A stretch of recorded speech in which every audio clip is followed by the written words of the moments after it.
जय श्री राम बच्चों। आज का हमारा टॉपिक है क्लास 10th का chapter 4 which is quadratic equation. आज हम क्वाड्रेटिक इक्वेशन के बारे में सब कुछ जानेंगे कि क्वाड्रेटिक इक्वेशन क्या होती है, क्या उसकी स्टैंडर्ड फॉर्म होती है, कैसे क्वाड्रेटिक इक्वेशन फॉर्म की जाती है, किस इक्वेशन को क्वाड्रेटिक बोल दोगे और उस क्वाड्रेटिक इक्वेशन को सॉल्व किस तरीके से किया जाए। उससे पहले मैं एक अमेजिंग क्वेश्चन लाया हूं अपने 10th क्लास के बच्चों के लिए, जो कि ये रहा। मैं चाहता हूं कि आप इसको सॉल्व कीजिए या फिर सॉल्व करने का ट्राई कीजिए, वरना वीडियो को अंत तक देखिए। इस क्वेश्चन को हम लास्ट में जरूर सॉल्व करवाएंगे। क्वेश्चन है x upon y plus x is equal to y upon x plus y।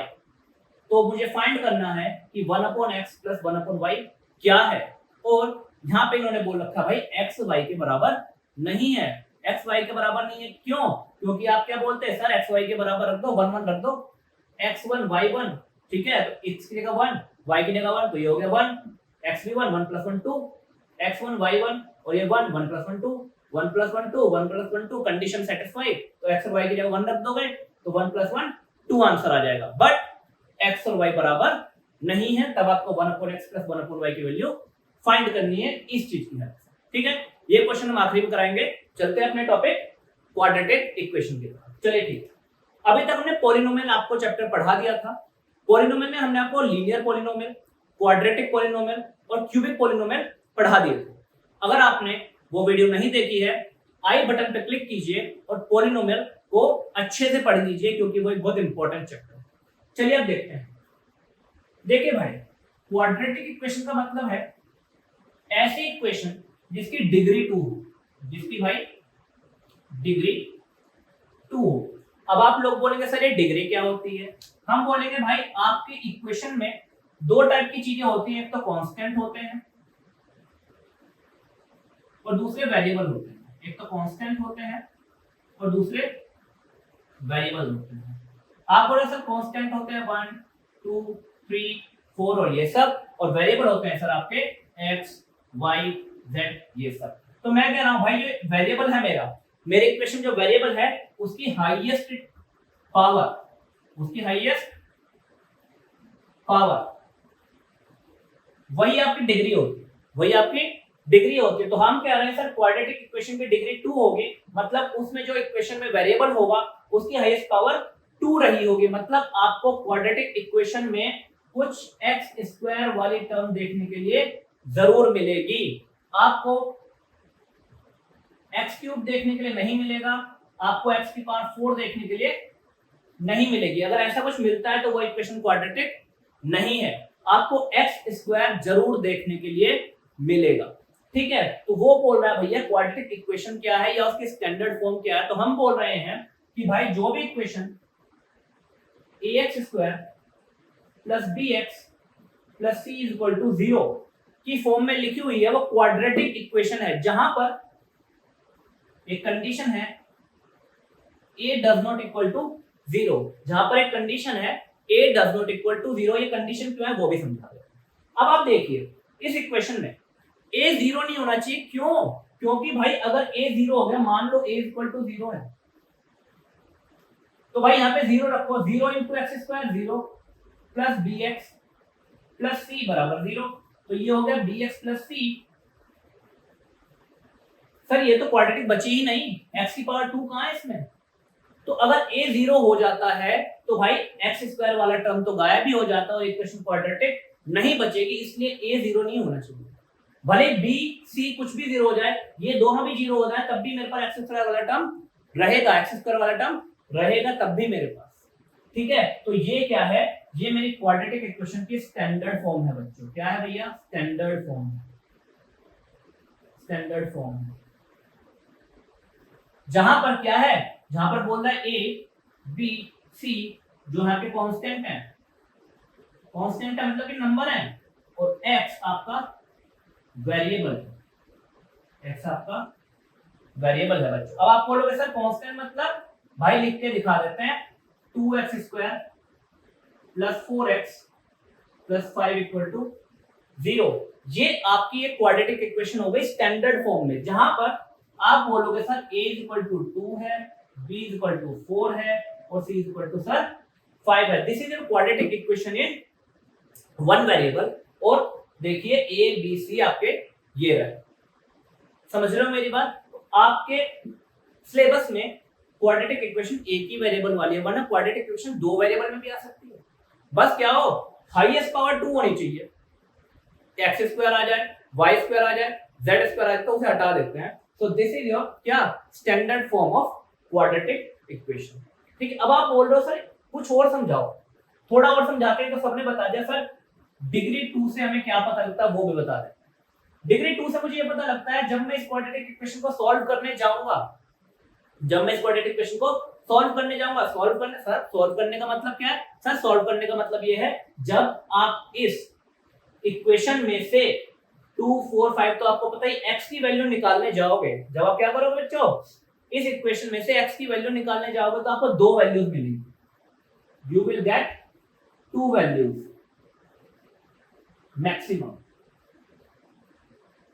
Maximum आपको x की दो वैल्यू मिलेंगी सर। अच्छा सर, आपके पास दो वैल्यू, क्या होगा उन वैल्यूज से? सर वो वैल्यूज वो होंगी, अगर आप उन वैल्यूज को यहां पर पुट करते हो तो वो वैल्यूज क्या कर देंगी, लेफ्ट हैंड साइड को राइट हैंड करके इक्वल कर देंगे।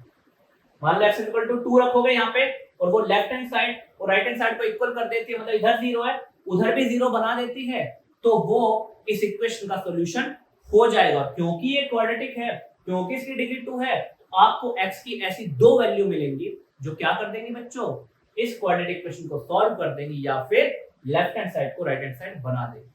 आप बोलोगे सर ठीक है, पेपर में अगर घुमा फिरा के क्वेश्चन दे दिया तो? भाई घुमा फिरा के क्वेश्चन आपको ये देगा, मान लो बोल रहा है कि this is the quadratic equation,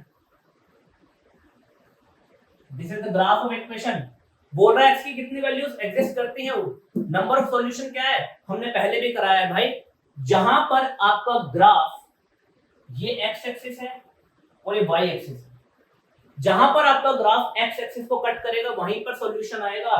भाई ये तो एक्सिस पे जा ही नहीं रहा, x एक्सिस को कट ही नहीं कर रहा, मतलब कि यहाँ पे नो सॉल्यूशन, यहाँ पे x की आपको कोई भी वैल्यू नहीं मिलेगी।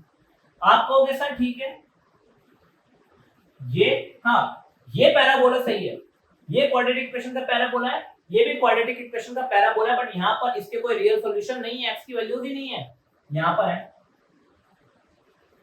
x की दो वैल्यूज आपको मैक्सिमम दो ही मिलेंगे, मैक्सिमम दो ही मिलेंगे सर, दो से ज्यादा नहीं मिल सकती। यहाँ पे तो कुछ भी नहीं मिल रहा, यहाँ पे तो हो सकता है ऐसा भी हो सकता है ग्राफ आपका कि सर अगर ऐसा बन जाए तो एक ही पॉइंट पर टच कर, तो हाँ सही बात है, x की दो वैल्यू होंगी बट वो दोनों वैल्यू एक दूसरे के बराबर आ जाएंगी। ये चीज हम क्वाड्रेटिक इक्वेशन में आगे पढ़ते चलेंगे, ये चीजें तीनों नोट कर लो, क्योंकि जब मैं क्या करूंगा, जब मैं आपको समझाऊंगा नेचर ऑफ रूट्स, तो मैं आपको यही चीज बताऊंगा कि भाई नेचर ऑफ रूट्स ग्राफिकली ऐसे डिफाइन किए जाते। चलिए बच्चों इतने पार्ट को नोट डाउन कीजिए, उसके बाद आगे चलते हैं। चलिए बच्चों एक क्वेश्चन करते हैं, आपकी एनसीईआरटी की बुक है, जो न्यू एनसीईआरटी है बच्चों, ये वो है जो अभी आपके कोर्स में चल रही है। तो उसमें एग्जांपल 1 है, उसमें बोला है कि भैया जो सिचुएशन दे रखी है उसको क्वाड्रेटिक इक्वेशन में रिप्रेजेंट कीजिए, उसकी क्वाड्रेटिक इक्वेशन बनाइए। क्वेश्चन आपको यहाँ देखने के लिए मिल जाएगा बच्चों, क्वेश्चन आपको यहाँ देखने के लिए मिल जाएगा, क्वेश्चन को वहां पे देखते रहिए, मैं पढ़ देता हूँ। कह रहा है John and Jivanti together have 45 marbles, both of them lost 5 marbles each, and the product of the number of marbles they now have is 124. We would like to find out how many marbles they had to start with. हमें इसकी क्या करनी है sir? सिर्फ equation बनानी। चलो भाई अब मैं आपको एक बहुत इंपॉर्टेंट बात बताता हूँ, जब भी ऐसा आ जाए कि दो चीजों को जोड़ के इतना है, मान लीजिए बोल रहा है कि भाई दो लोगों के पास 20 रुपए हैं, तो हमेशा आपको कैसे इसको डिवाइड करना है कि भाई एक के पास x है और दूसरे के पास 20 - x। मैं कह रहा हूं दो लोगों के पास 30 चीजें हैं, 30 रुपए हैं, 30 मार्बल्स हैं, तो एक के पास x है और दूसरे के पास 30 - x। ऐसा क्यों करा? क्योंकि भाई इसके पास 20 में से x है तो दूसरे के पास कितने बचे? 20 में से उसके वाले हटा दो, भाई टोटल 20 है, मेरे भाई के पास x है तो मेरे पास कितने बचे? 20 में से इसके वाले हटाओ ना, वो मेरे बचे। ठीक है, या फिर आप ऐसा भी कर सकते हो, एक के पास x है और दूसरे के पास y है और x + y = 20 है। पर भाई क्योंकि आप क्वाड्रेटिक इक्वेशन में हो तो आपको एक ही वेरिएबल में चीजों को समेटना है, इसलिए आप ये वाला काम नहीं कर सकते। आप यही करोगे, क्योंकि आपने अभी मैंने आपको बताया कि आपके में क्या है, quadratic equation in one variable, तो आपको भाई एक ही वेरिएबल में चीजों को समेटना है, आपको एक ही वेरिएबल में चीजों को समेटना है बच्चे। ठीक है, तो हमेशा अगर 20 है तो एक के पास x, दूसरा 20 माइनस एक्स। अगर 30 है कोई चीजें टुगेदर, तो भाई एक के पास x, दूसरा 30 माइनस एक्स। और मेरे क्वेश्चन में बता रखा है कि जॉन एंड जीवंती टुगेदर है 45 मार्बल्स, दोनों के पास मिला के 45 है, तो मैं बोलता हूं कि भाई John has x marble. John के पास x है तो जीवंती के पास कितने हैं भाई साहब? जीवंती हैज 45 माइनस एक्स। दोनों के पास मिला के कितने बच्चे? दोनों के पास मिला के है 45, तो एक के पास x और दूसरे के पास 45 माइनस। दोनों के मार्बल्स पता लग गए। चलो आगे चलते हैं, क्या बोल रहा है, and the product of the marble, number of marble they have now इतने, if both of them lost 5 marbles. कह रहा है भाई इसने भी 5 मार्बल खो दिए, इसने भी खो दिए। Okay, after losing 5 marble. चलो इसके पास कितने हैं? John has x minus 5। Okay, इसके पास कितने बचे? जीवंती हैज 45 माइनस x, और इसमें 5 माइनस 1, तो 45 में से 5 गए तो 40 माइनस x। ठीक है भाई, ये मामला हमारे पास आ गया। अब क्या बोल रहा है आगे कि भाई and the product of the marbles they have is 124। कह रहा अब जो उनके मार्बल का प्रोडक्ट है वो 124 है। आ जाओ बच्चों यहां पर आ जाओ। कह रहा भैया आप उनके प्रोडक्ट है जो मार्बल का, मतलब कि x माइनस 5 इसके पास है और 40 माइनस x इस भाई साहब के पास है, और भैया टोटल है 120। सोल्व कर दो भाई, ब्रैकेट खोल दो, x को पूरे से मल्टीप्लाई करो तो आएगा 40x minus X square minus 4 पंजे 20, तो हो जाएगा भैया 200 minus into minus plus 5x equal to 124। ठीक है सर, और इसको सॉल्व कर लें, और इसको सॉल्व करने बच्चे आ जाओ। क्या करो सबको, 40x प्लस 5x तो आ गया 45x। ठीक है, माइनस एक्स स्क्वायर माइनस 200 और माइनस का 124 और ले लो भाई, आ जाओ। ठीक है भैया, सही बात है, कोई दिक्कत तो नहीं। अच्छा, और सॉल्व कर लो, और सॉल्व कर लो। इसको कहां ले चलो? यहां पर ले चलो, यहां पर ले चलो। माइनस 200 और माइनस 124 कितना? 324। आ जाओ, 45x minus X square minus 324 बराबर 0। भैया एक्स स्क्वायर नेगेटिव नहीं होना चाहिए ना, सबको इधर ले आओ, सबको दूसरी तरफ लेकर आ जाओ, तो क्या बचेगा मेरे पास? एक्स स्क्वायर माइनस 45x और प्लस का 324 इक्वल टू। अब आप खुद देखो ये क्या है, ये equation ax square plus bx plus c की फॉर्म में लिखी हुई है भाई, and this is the quadratic equation. जो कंडीशन हमको दे रखी थी एग्जांपल में, हमने उसकी क्या बना दी है? क्वाड्रेटिक इक्वेशन बना दी है भाई। ठीक है जी, समझ में आ गया आपको? इसको नोट डाउन कीजिए, सॉल्व करना भी बताएंगे, सॉल्व करना बताएंगे, इसको नोट डाउन कर लीजिए। चलिए बच्चों पिछला क्वेश्चन करवाने का मेरा मोटिव सिर्फ यही था कि आपको वर्ड प्रॉब्लम समझ में आ जाए। एक वर्ड प्रॉब्लम को पढ़ के आप इक्वेशन को फ्रेम करना सीख जाओ। प्लीज आई बटन पर क्लिक करके वर्ड प्रॉब्लम कैसे सॉल्व करते हैं, वर्ड प्रॉब्लम से इक्वेशन कैसे बनाते हैं, उस वीडियो को जरूर देखें, वो बहुत इंपॉर्टेंट है आपके लिए। सबसे मेन वही है, क्योंकि आपके पेपर में बहुत सारी वर्ड प्रॉब्लम आने वाली है, तो जब आपको उसको डील करने नहीं आएगा तो आप नहीं सॉल्व कर पाओगे और आप फंस जाओ। चलिए एक और देखते हैं, बहुत इंपॉर्टेंट है, बहुत बढ़िया इंटरेस्टिंग क्वेश्चन है, इसको जरूर समझो। क्वेश्चन आपको यहाँ पे दिख जाएगा। आओ देखो, कह रहा है भाई a cottage industry produces a certain number of toys in a day. एक कॉटेज इंडस्ट्री एक दिन में कुछ टॉयज बनाती है। चलो मान लेते हैं let number of toys produce in a day x। एक दिन में वो इंडस्ट्री x टॉयज बनाती है। ठीक है जी, आगे चलते हैं। तो कह रहा है the cost of production of each toy was found to be 55 minus the number of toys produced in a day. On a particular day, the total cost of production was 750 और हम इसका इक्वेशन बनाना चाहते हैं। बस इसमें बेटा आपको समझ में नहीं आएगा कैसे फ्रेम करना है, मैं बस आपको एक छोटी सी चीज बता देता हूँ, आप उस चीज को समझ लो, आपको पूरा क्वेश्चन फ्रेम कर दोगे। ये समझो बेटा, मान लो मैं एक शूज बनाता हूँ, शूज, ठीक है ना, शूज बनाता हूँ या मैं कॉपियां बनाता हूँ। एक कॉपी 5 रुपए की बनाता हूँ, एक कॉपी 5 रुपए की बनाता हूँ और दिन में ऐसी 10 कॉपीज बनाता हूँ। एक कॉपी बनाता हूँ 5 रुपए की और 10 कॉपी दिन में बनाता हूँ, तो टोटल मैंने कितने रुपए की कॉपियां बना दी सर? 50 रुपए की कॉपियां बनाता हूँ। मैं एक कॉपी 5 रुपए की बनाता हूँ और ऐसी दिन में 15 कॉपीज बनाता हूँ, तो टोटल प्रोडक्शन की कॉस्ट कितनी आ गई मेरी? 75। तो मैं कर क्या रहा हूं? मैं cost of one copy into cost of production, या फिर नंबर ऑफ कॉपीज, है ना, नंबर ऑफ कॉपीज। भाई एक कॉपी की कॉस्ट इनटू जितनी कॉपियां बनाई है वो मल्टीप्लाई करना, तो टोटल कॉस्ट आ रही है। यहां पर भी बेटा वही करना है, एक टॉय की कॉस्ट इनटू टोटल जितने मैंने कॉस्ट टॉयज बनाए हैं उन्हें मल्टीप्लाई करोगे तो टोटल प्रोडक्शन की कॉस्ट आ जाएगी। आएगी कि नहीं आएगी? तो मेरे को टोटल नंबर ऑफ टॉयज तो पता लग गए। अब वो क्वेश्चन में बता रहा है कि भैया एक टॉय की कॉस्ट कितनी है। वो कह रहा है भैया कि the cost of production of each toy was found to be 55 minus the number of toys. अच्छा भैया, कॉस्ट ऑफ वन टॉय, एक टॉय की कॉस्ट कितनी है? कह रहा है 55 minus the number of toys. 55 minus the number of toys तो मतलब 55 माइनस एक्स। तो भैया एक टॉय इतने रुपए का बनता है और टोटल आप दिन में इतने टॉय बनाते हो, टोटल आप दिन में इतने टॉय बनाते हो, तो आपने क्या करा? अकॉर्डिंग टू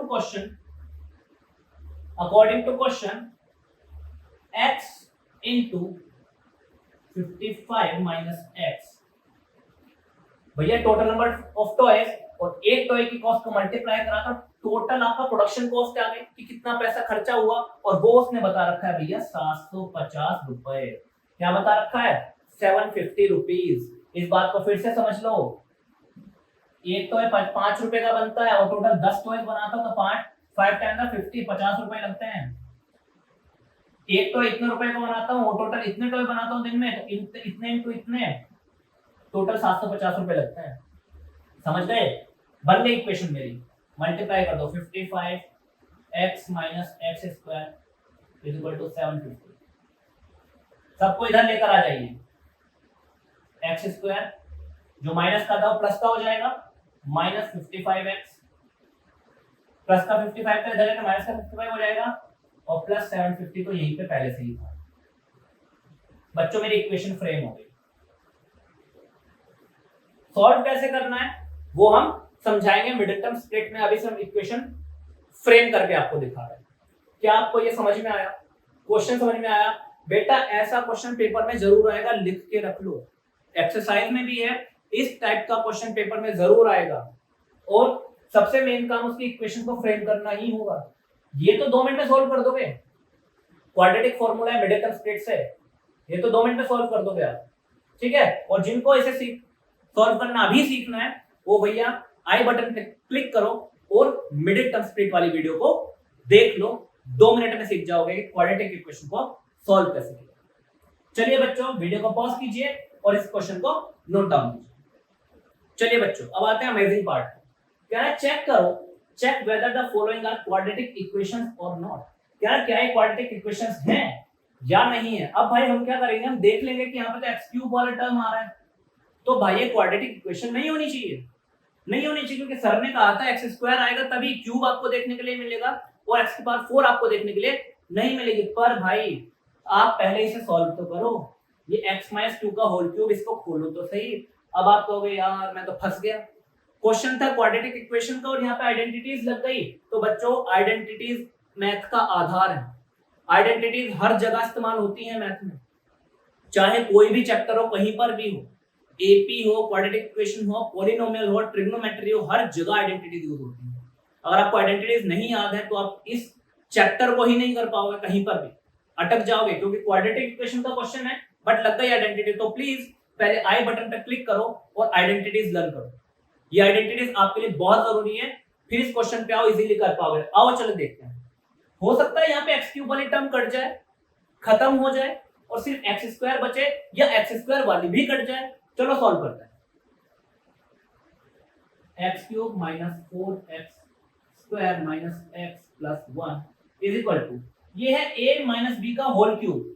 आपको a माइनस बी का होल क्यूब का आइडेंटिटी याद होगी, वीडियोस देख लीजिए। a क्यूब, चलिए शुरू करते हैं।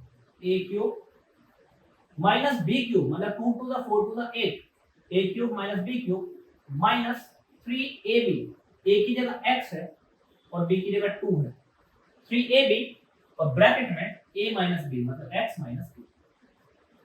आइए और सॉल्व करते हैं। X cube minus 4x square minus x plus 1 is equal to, आ जाइए, x cube minus 8, 3 to the 6x 6x और x minus 2।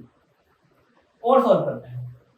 X cube minus 4x square minus x plus 1 is equal to X cube minus 8, इस 6x को अंदर multiply करो, 6x को x से करा तो माइनस का 6x स्क्वायर आ गया, and minus into minus plus 6 to the 12x आ गया। यहां तक सॉल्व अब आपने देखा सर x क्यूब इधर और इधर, सर ये तो खत्म, ये तो कट जाएगा और बाकी सबको दूसरी तरफ जरा लेकर आओ, बाकी सबको दूसरी तरफ जरा लेकर आओ, तो ये क्या हुआ minus 4x square minus x plus 1। ठीक है, इस 8 को उधर लेकर जाओगे तो प्लस का 8 आएगा, इसको उधर लेकर जाओगे तो प्लस का 6x स्क्वायर आएगा और इसको उधर लेकर जाओगे तो माइनस का 12x आएगा बराबर 0। 6x square minus 4x square तो बचेगा 2x square. Okay, minus 12x और माइनस x तो कितना बचेगा माइनस का 13x और 8 प्लस 1 करोगे तो बचेगा 9 इक्वल टू 0। अब आप देखो sir ax square plus bx plus c और x स्क्वायर वाली टर्म है इसमें, इसका मतलब इक्वेशन क्वाड्रेटिक है भाई, इक्वेशन क्वाड्रेटिक है बच्चों। अब आप कहोगे सही बात है यार, x क्यूब वाली टर्म तो कटी गई थी यहाँ पर, तो मतलब कि जहां पर a माइनस बी का होल क्यूब आएगा और उधर भी x क्यूब होगा तो x क्यूब से x क्यूब कट जाएगा भाई, ऐसा नहीं है। इधर आ जाओ बच्चों, इस इक्वेशन को देखो, इसको सॉल्व करते हैं। यहाँ पर भी ये a माइनस बी का होल क्यूब और इधर है a प्लस बी का होल क्यूब। आओ चलो शुरू करते हैं। यहाँ पे 2 a माइनस बी का होल क्यूब खोलते हैं, a cube minus B cube 27 minus 3 a b और ब्रैकेट में a माइनस बी। ठीक है बच्चों, आ जाओ, इक्वल टू इधर सॉल्व करते हैं, a प्लस बी का होल क्यूब तो a cube plus B cube plus 3 a b और ब्रैकेट में a प्लस b और साथ में है प्लस का 4। आ जाओ भाई आगे चलते हैं। 2 x क्यूब माइनस 27, इसे सॉल्व करो, 3 3 9 x और 9x को अंदर मल्टीप्लाई करो तो क्या आएगा माइनस 9x स्क्वायर। अच्छा जी, माइनस इंटू माइनस प्लस और 9x को अंदर, 9 3 27x। आगे बच्चों आइए यहां चलते हैं, इधर आ जाओ, x क्यूब प्लस 27 3 3 9 x, इसको मल्टीप्लाई करोगे तो प्लस का 9x स्क्वायर आएगा और 9x को 9 3 27x आएगा और प्लस का 4। समझ में आ गया? आप देखो क्या कट सकता है भाई, 27x से 27x कट सकता है, ठीक है, क्योंकि दोनों सेम साइन के हैं। और तो कुछ नहीं कटेगा, बाकी लोगों को उधर देखा जाए। और रुको रुको रुको रुको भाई रुको, अभी नहीं कटेगा, अभी नहीं कटेगा। कैसे? यहाँ 2 भी तो है, पहले 2 को भी तो पूरे ब्रैकेट से मल्टीप्लाई करो बेटा, करो जरा करो। 2x क्यूब माइनस 27 दूनी 54 54, ठीक है, minus 9 to the 18x square और 27 दूनी 54x 54x is equal to x cube plus 27 plus 9x square plus 27x plus 2। ठीक है जी, अब सबको जरा दूसरी तरफ लेकर चलो, अब सबको जरा दूसरी तरफ लेकर चलो, एक तरफ ले जाते हैं फिर देखते हैं। देखो भैया 2x क्यूब, इसके बाद x क्यूब को लेकर आओ तो minus x cube. Okay, 54 minus का 54 है, इसके बाद नंबर को लेकर आओ, इसको लेकर आओ 27 को, माइनस का 27 और माइनस का 4 इसको लेकर आओ। ओके 18x² माइनस का 18x², इसके बाद x² को लेकर आओ, इसको लेकर आओ, माइनस का 9x² उधर जाके हो जाएगा। ठीक है 54x प्लस का 54x, इसके बाद x का लेकर आओ, x वाला ये बचा माइनस का 27, x बराबर 0। मैं इन सबको उठा के उधर लेता हूं। अब भाई जो माइनस होता है कर दो, 2x² में 2x³ में से x³ दिया तो 1x³ बचा। 27 और 54 जुड़ जाएंगे क्योंकि दोनों नेगेटिव है भैया, और 4 भी जुड़ जाएगा। ठीक है तो 54 और 4 58, 58, 68, 78, 78 में 7 ऐड करोगे तो कितना 85, तो माइनस का 85 आ जाएगा भाई। ये भी खत्म। x² दोनों नेगेटिव ऐड कर दो, 18 और 9 27, तो माइनस का 27x²। ठीक है भाई इनको ऐड कर दो, सॉरी एक माइनस एक में बड़े में छोटा माइनस कर दो, 27 ही आएगा और प्लस वाला। ये अरेंज नहीं है पर हमें एक चीज दिख रही है भाई, यहाँ पे x³ वाली टर्म आपको दिख रही है बेटा।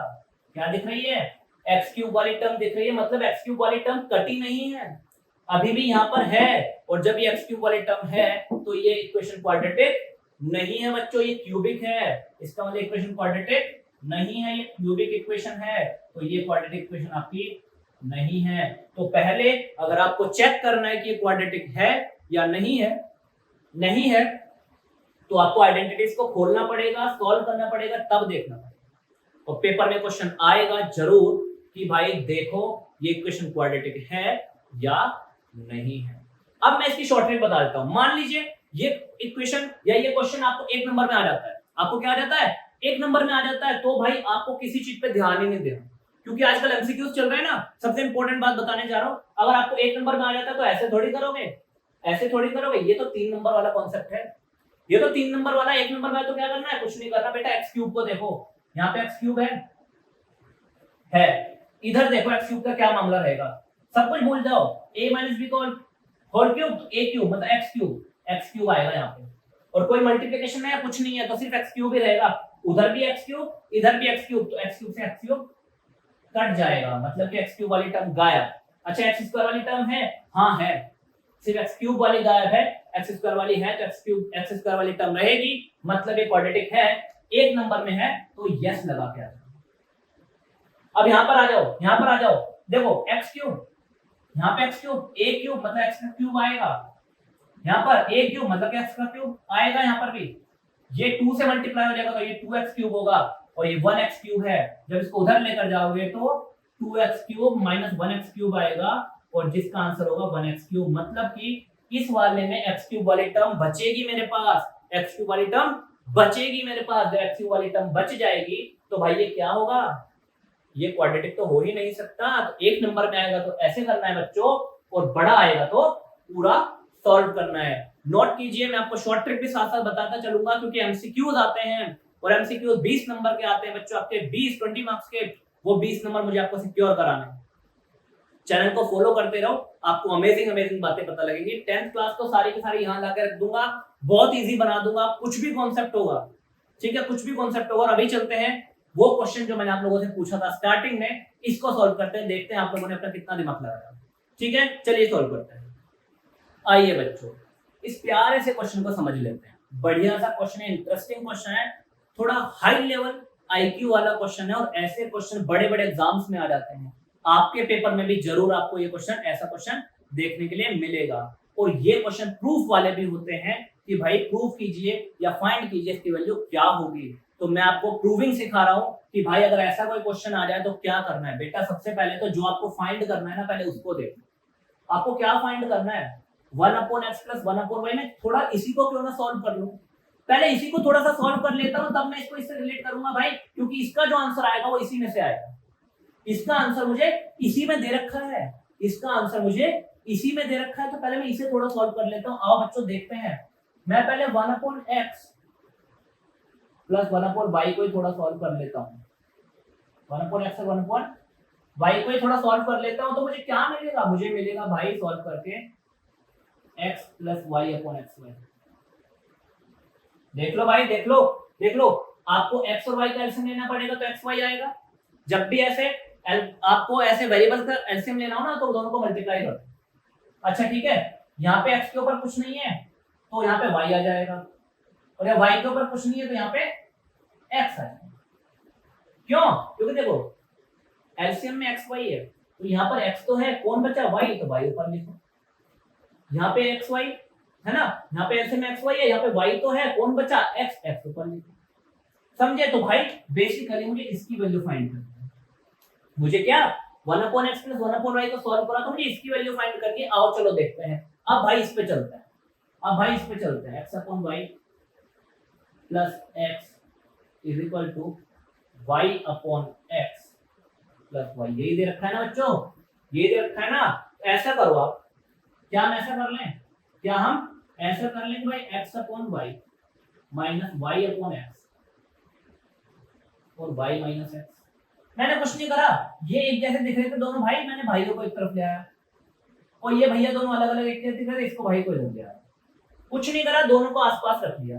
अब फिर से मैंने सॉल्व करने की कोशिश करी, जैसे मैंने इसे सॉल्व करा था वैसे मैंने इसे सॉल्व करा। एलसीएम कितना आया, xy।